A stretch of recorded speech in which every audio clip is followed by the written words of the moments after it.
जिनू जिनू ढेर अहमियत दिती मेरा उसे उसे कदर घटा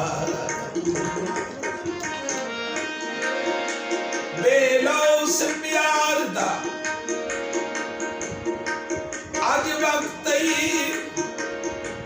कोई नहीं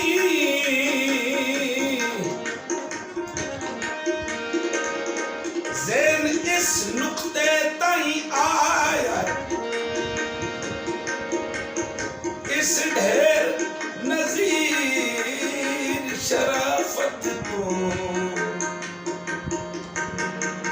मैं बड़ा नुकसान